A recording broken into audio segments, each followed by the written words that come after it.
dragones.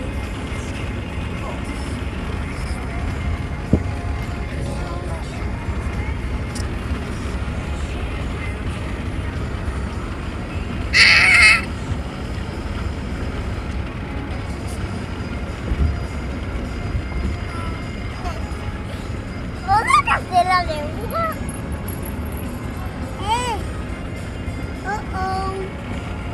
Y las pupas también están despertados.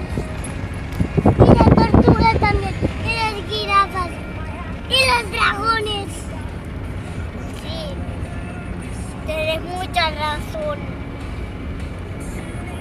Porque acá dicen que todos los animales están despertados.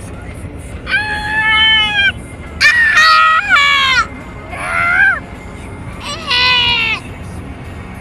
¡Ah! No importa, están viendo a dónde están. ¡Ah! ¡Ah! ¡No van a comer los pollitos chiquititos! Uno está muerto. A veure el meu foradet. Aquí t'ensenya'm el meu foradet. Ui, és... I tu? ¿Sí? Ok, sonreí.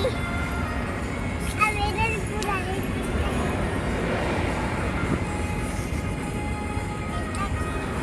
¿Vale? Deu-vos un besito, ¿verdad? Coquita. El culito. Ay, el culito cortito. Más arriba.